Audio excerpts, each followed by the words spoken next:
Irrational numbers. Irrational numbers are numbers that cannot be expressed as exact fractions. Let me repeat. Irrational numbers cannot be expressed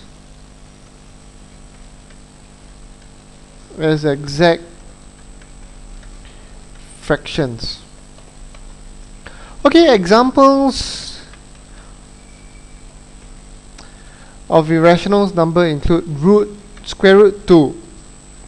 Okay, square root 2 cannot be represented as exact fractions. Okay, square root 3 or even pi, okay, cannot be represented as exact fractions.